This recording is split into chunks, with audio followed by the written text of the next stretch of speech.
كشف المتحدث الرسمي باسم وزارة الشباب والرياضة محمد الشاذلي موقف النادي الإسماعيلي من الدمج مع نادي آخر على غرار ناديي الشرقية ومنتخب السويس مع إنبي وبتروجيت.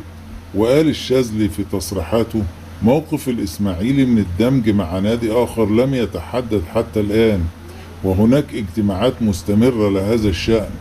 وتابع: بالنسبة للإسماعيلي نتحدث في مسارات مختلفة له، سواء ما يتعلق بإدخال شركة راعية أو خطة مستقبلية من أجل صعوده مرة أخرى للدوري الممتاز. وأضاف: بعض الأندية الجماهيرية لديها أزمات مالية وهناك تحديات كبيرة، والوزير جوهر نبيل لديه اهتمام كبير بهذه الأندية.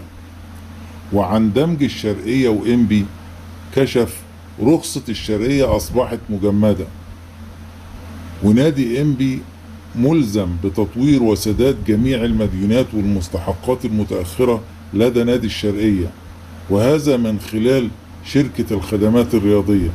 واختتم الشاذلي تصريحاته: جميع مباريات نادي الشرقية ستقام في الشرقية، وكذلك بتروجيت والسويس ستقام على الاستاد السويس، والاجتماعات مستمرة، ونادي المنصورة في الصورة بقوة من أجل الدمج مع نادي آخر وعودته إلى الدوري الممتاز.